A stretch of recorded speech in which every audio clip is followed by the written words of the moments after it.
Inisyu po na ating Presidente ang Proclamation number 572 na rinirevoke po yung amnestiya na ibinigay kay Senator Trillanes. No?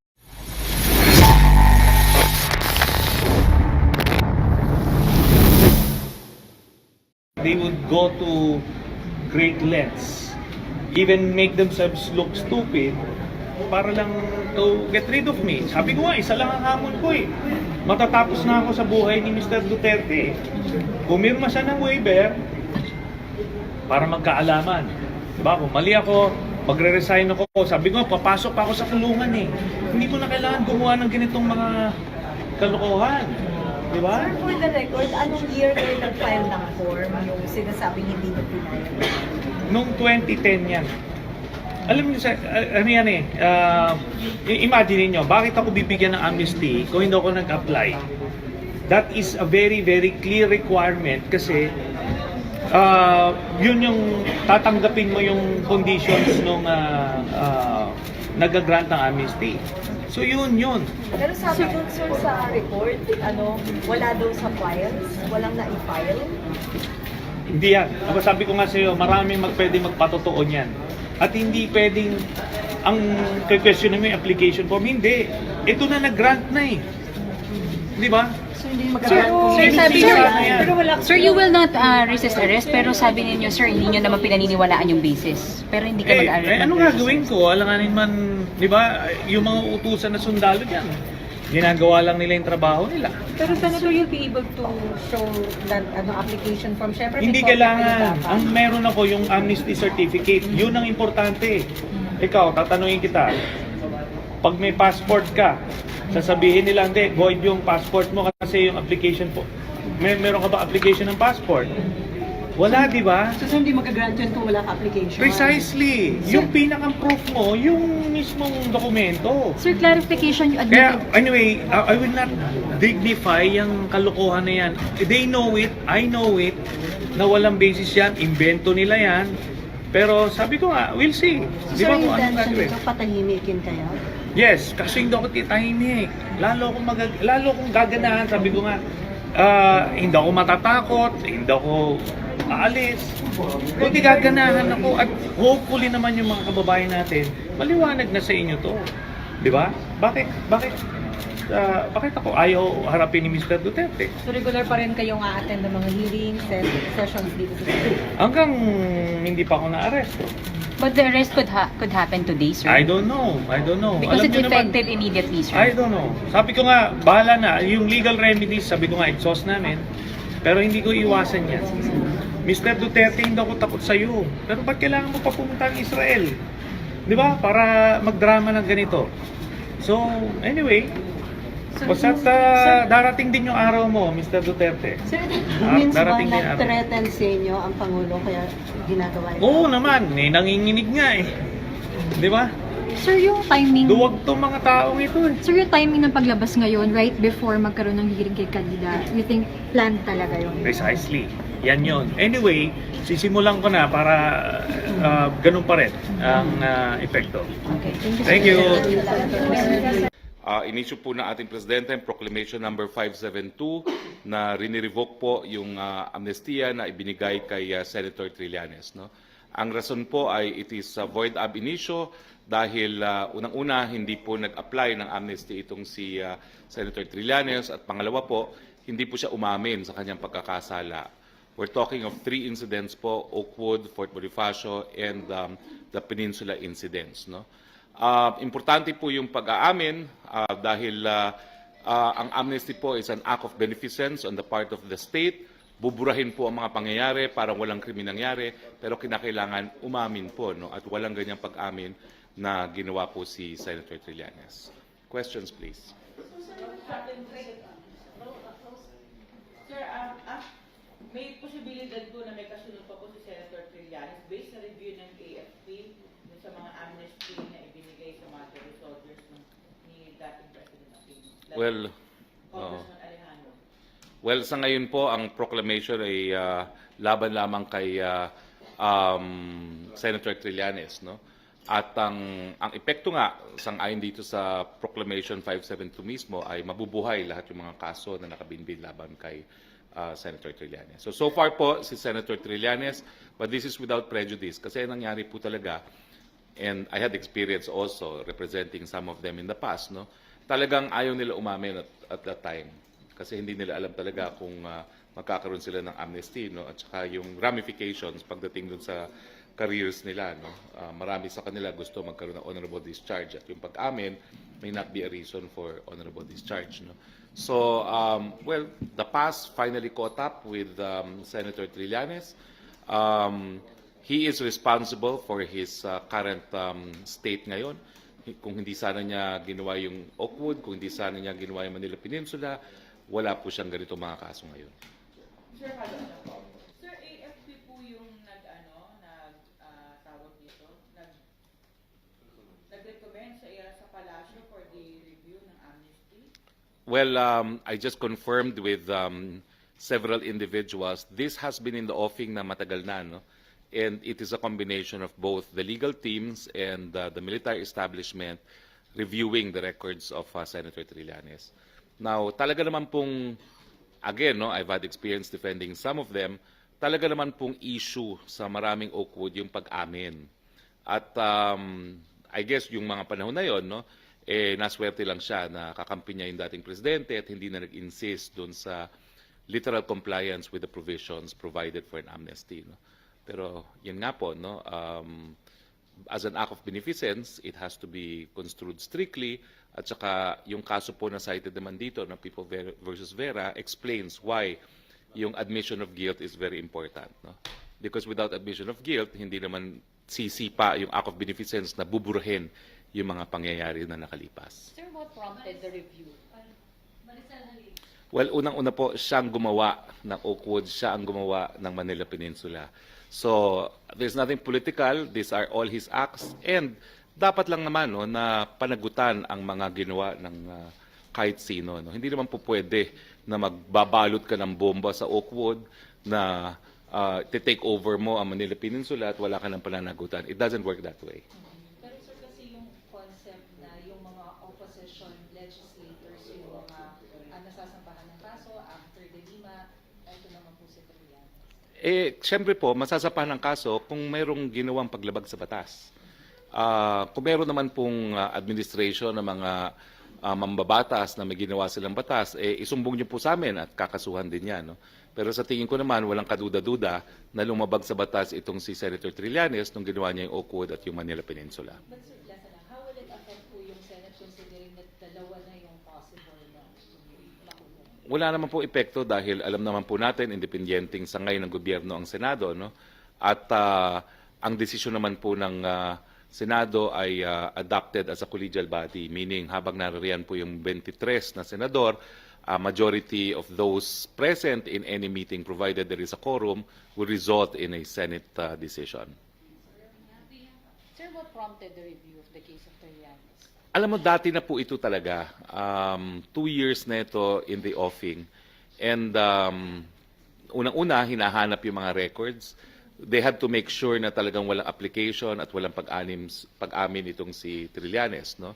Pangalawa, there was also, kumbaga, maximum tolerance being showed to Senator Trillanes, no? But in the end, it is the job of the President to implement the laws. And when a grant of amnesty is void ab initio, it's part of the role of the President to rescind it or declare it as void ab initio. Of course, pwede naman pumunta sa hukuman si Senator Trillanes kung sa tingin niya mali ang appreciation ng Presidente, no? Pero dun sa issue na hindi siya nag-apply, sa issue na hindi siya umamin, tingin ko malinaw na talagang hindi naman niya ginawa yan. Sir, is the review for the purpose of getting Trillanes jailed? Kasi what is the reason kung bakit bigla na lang na or may plano talaga na kalkalin yung kaso niya? Una po, sinasabi ko hindi nga po biglaan to, no? It's 2 years in the offing, no?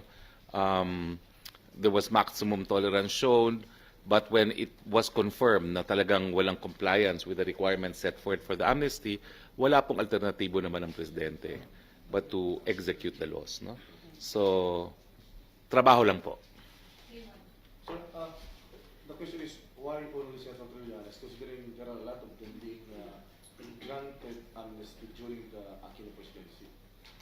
Well, Siguro po ang na-confirm pa lang natin ay si Senator Trillanes, no? Pero babalikan po natin 'yan kasi titignan po natin kung yung mga kasama niya ay similarly situated, no? And this is without prejudice. Sir, retroactive ba yung years in jail? Because then he was out already by 6 years.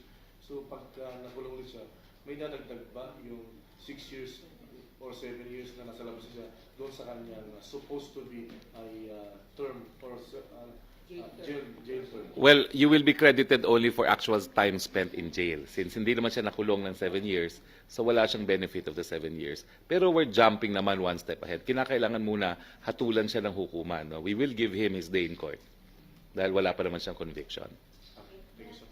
Sir, hindi po ba kailangan ng concurrence ng House at Senate dun sa revocation? Kasi hindi lang yung amnesty inaprobahan ng Senado. Well, our position is hindi po kinakailangan yan dahil unang-una, it is the job of the President to implement the law. So nung nakumpirma po na talagang yung mga preconditions for legal amnesty are not present in the case of Senator Trillanes, it is the role and obligation of the executive na i-declarang void ab initio. Pero gaya ng sinabi ko, Senator Trillanes will have his day in court not only to prove his innocence on the charges of coup d'etat against him, but also on the revocation of the amnesty. I'm sure he will go running to court. Kakailanganin pa rin po ba yun? Alin? Sa tingin po, hindi. In the same way na yung sa tratado ng ICC sa tingin namin ay tama na yung decision executive pagdating po dito. Kasi naman, ang kinakailangan lang po sa amnesty is concurrence, not consent. No? So it is still an executive determination whether a person should be given amnesty at magko-concur lang ang Kongreso. Sir, just to clarify, sir, is the palace denying that the order was issued because Trillanes is the biggest critic of the president? We're saying he was given amnesty by President Aquino because of politics, and the declaration of void ab initio is based on law and on facts. So legally, can you undo amnesty granted by a former president? We're not undoing. It never was effective kasi hindi naman niya kinumply yung mga requirements. Yun po ibig sabihin ng void ab initio. There is nothing to undo because hindi naman siya naging valid from the very beginning. So, Secretary, just a clarification. Does it mean we are opening all cases of amnesty? We are opening it to scrutiny? Well, we will review the records and we will determine who else did not comply. No? I know for a fact that many of them complied. Ang nangyari kasi dyan, marami sila sa OCUD, yung mga umamin were ostracized heavily by the leadership. No? Kasi ang kanilang decision noon walang aminan. No? Pero nasa sa kanila po yan. No? Titignan natin kung ilan talaga yung dapat at it's up to the President to also decide kung ano mangyari dyan. So, the Defense Department will review all. Well, sa tingin ko po, there will be a review and because this is the President, no? So, it will be reviewed and we will find out kung sino pa yung mga dapat na ideklara na void ab initio. Sir, just to be clear, para may nabanggit si SOJ kanina na 2013 nag-start yung review. Pero yung review ay nag-start under the Duterte administration. Well, of course, the review of the Duterte administration started during his term. But make no mistake about it, no? Mula pa po nung time na inoffer sila ng amnesty, controversial na po yung pag-amin at yung pag-file. Actually, nagulat ako na pati application wala si Senator Trillanes. Ang alam ko lang na controversial yung mga panahon na yon kung aamin o hindi, no? And they did not want na umamin. In fact, yan yung dahilan kung bakit ilan sa mga Magdalo fell, yung kumbaga nahiwalay doon sa mainstream leadership dahil yung iba nauna nang umamin. I'm talking of Maestre Campo, I'm talking of Bolo, I'm talking of Gambala, no? Kasi ayaw nila yung umaamin. No? Pero that's a precondition of an amnesty. So, sir, yung review was initiated during this administration? Well, let's just say that even the previous administration should have known that an application and the admission of guilt are prerequisites, no, for an effective amnesty. Sir, what prompted the Duterte administration to review yung amnesty and individually lang po ba yung pagkaka-review sa case niya or the whole? Well, as I said earlier, no, the president's task is to implement the law. The review has been ongoing. I think even the individuals in the military establishment na nagbigay ng amnesty knew that they were lacking requirements. No? So it was really only a matter of time before the issue would come out. Sir, ano yung naging basihan ng palasyo in saying that Senator Trillanes never filed his application because Tinignan po talaga nila yung records. but there were numerous media reports, or for us there was video in 2011 that Trillanes filed his application, and that he said that in filing his application form, he signed the sections that stated that they were agreeing to their general admission of guilt. Well, ito po, no, nandito na rin sa proclamation na na-issue, meron pong certification si Lieutenant Colonel Thea Juan Andrade, Chief Discipline Law and Order Division of the Office of the Deputy Chief of Staff for Personnel, stating that there is no available copy of his application for amnesty in the records. So nawawala siya ng copy, or Well, ang alam po namin, wala. Hindi sa nawawala. how would you explain itong video ng mga media, because media networks are unearthing yung kanilang mga file na, and there are indeed videos of Trillanes filing his application form. Hindi ko po alam yan. Basta we're relying on official records. And there's no substitute for that. No? And importante rin yung pag-amin. Ha? I think until now, hindi naman naamin talaga si Senator Trillanes na ginawa siyang paglabag sa batas. So are you saying that the previous administration is at fault here because they just gave him amnesty that would allow him not to apply? Let's say that the amnesty granted to him was political. He was friendly with the previous administration. That's why he was granted amnesty without compliance with the requirements set by law. So they were aware that hindi nag-comply. I believe so. I think it was a political accommodation on the part of the previous administration.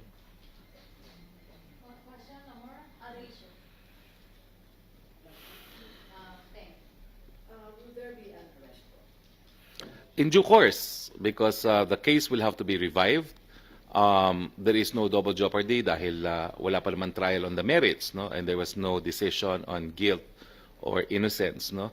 So the information has to be refiled, and the whole thing has to proceed again, no? There has to be a determination na tuloy na naman ang kaso, and a warrant of arrest would have to be issued again by a court. It is the court. In our scheme of government, it is only the courts that can issue warrant of arrest for the crime of coup d'etat. Now, although Proclamation 572 also says that this will revive administrative charges as well, no? I'm not too knowledgeable about court-martial proceedings, but it is very clear under existing rules that liability for coup d'etat is separate and distinct from court-martial proceedings, no? So it is without prejudice to military tribunals asserting their jurisdiction over the person of Senator Trillanes. Sir, kailangan po ba mag-issue pa ang DOJ ng whole departure order o ng watch list order para po papigilan kung sakaling umalis si Trillanes? Well, kinakailangan po na mag-issue ng sa rules, no? Meron na po ngayong bagong rules na inapruba ng ating Korte Suprema. Pero in the case of Trillanes, nakasampa naman po yan sa kaso, it will have to be revived, no? So pending actual revival po pwede pong mag-apply yung ating mga piskalya ng order sa korte, no? Yung under the new rules of the Supreme Court na they can petition a court now to yung preventive hold departure order na tinatawag. Sir, in case po yung ma-arresto si Senator Trillanes, ano po yung pinaghahandaan ba ng palasyo yung maaaring maging setback nito o magiging epekto nito sa political climate po ng bansa? Wala pong epekto to because this is just enforcing the law. Halimbawa po, yung mga pagkilos laban sa gagawing pag-aresto kay Trillanes, mapaghahandaan po ba ito ng pamahalaan? Hindi naman po kailangang paghandaan yan. Talaga naman pong handa ang ating administrasyon na ipatupad ang ating batas.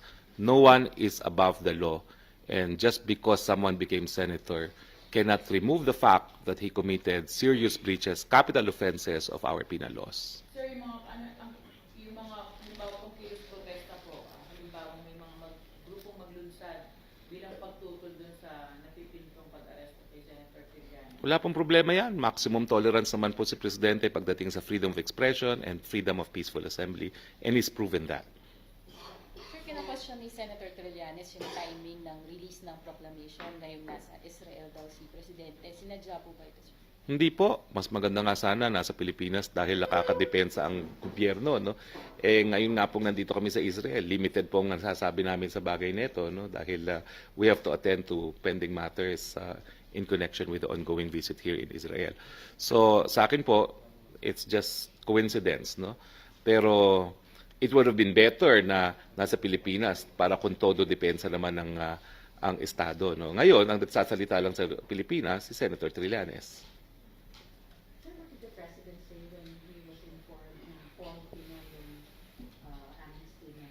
He did not bat an eyelash. He is a former prosecutor, and he knows that anyone who commits a capital offense should be held accountable, no, to the full extent of the law.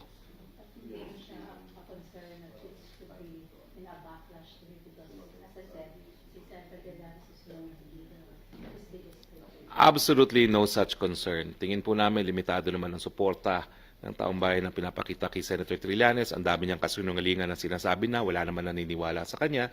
So ito, malinaw po sa taong bayan, pinapatupad lang po natin ang ating mga batas.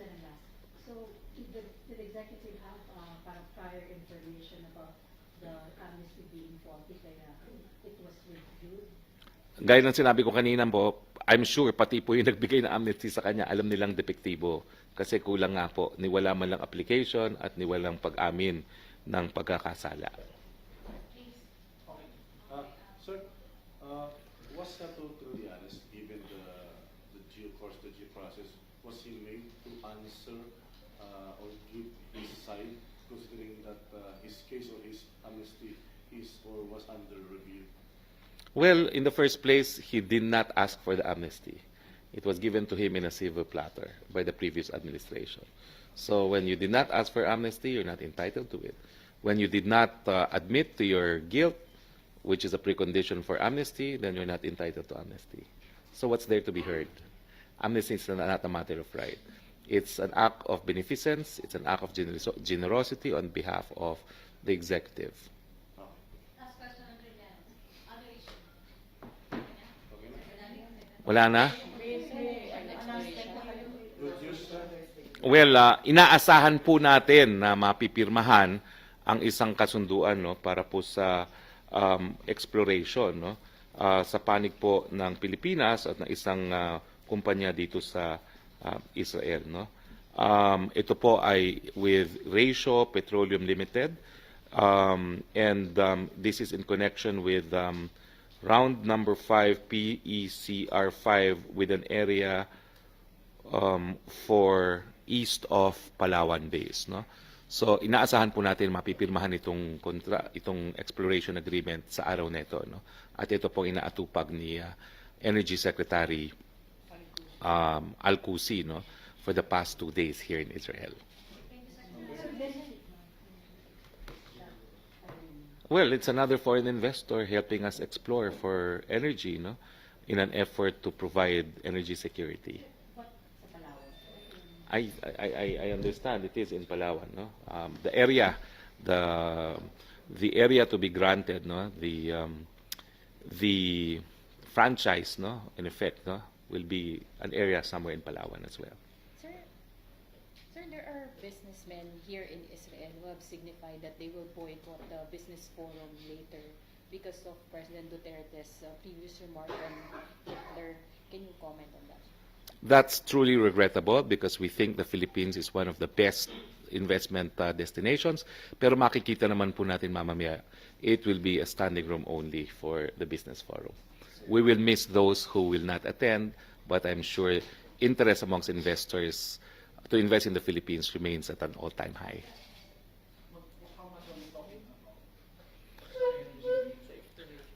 Well, wala pa siyempre dahil exploration pa lang ito. No? But anyway, siguro po in Jordan, when it's signed, we will issue copies of the signed document. Sir, how about arms deal? I cannot confirm until it actually happens because it's not in the schedule. But if it does happen, I'll have to tell you because that's the essence of freedom of information. Hindi ko po alam because it's not even in the schedule. So I'm reiterating, I cannot confirm something that is not in the schedule.